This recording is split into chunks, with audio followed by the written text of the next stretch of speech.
The Autobiography of Alice B. Toklas, Gertrude Stein.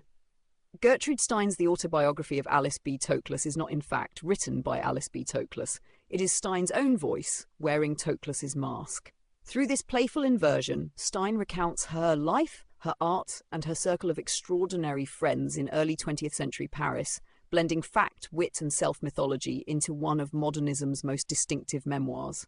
The story begins when Alice, an American woman, meets Gertrude Stein in Paris. What follows is a portrait of two intertwined lives and an era bursting with artistic revolution. Together they live at 27 Rue de Fleurus, a modest apartment that becomes the heart of the avant-garde.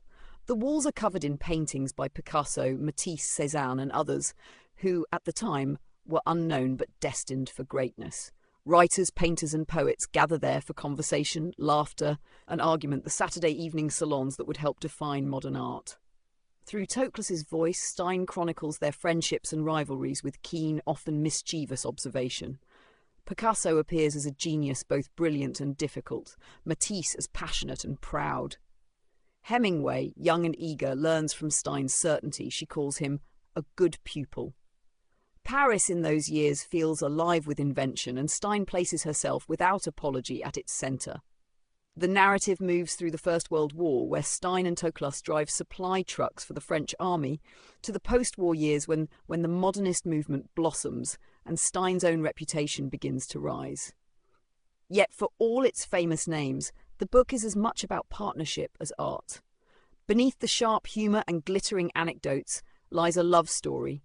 Two women who built a shared world of creativity and independence in a society that barely understood them. Stein's genius is matched by Toklas's quiet devotion. She cooks, edits, manages and preserves their life together. Writing as Toklas allows Stein to both praise and mock herself, turning autobiography into performance, confession and comedy all at once. By the time the book was published in 1933, Stein had achieved what she most desired, fame. Its success made her a celebrity, but also sparked tension among her friends who saw themselves caricatured in its pages. Still, the autobiography of Alice B. Toklas endures as a sparkling mosaic of art, love and self-invention, a portrait of a woman who shaped the modern age by writing, in another's voice, her own unforgettable story.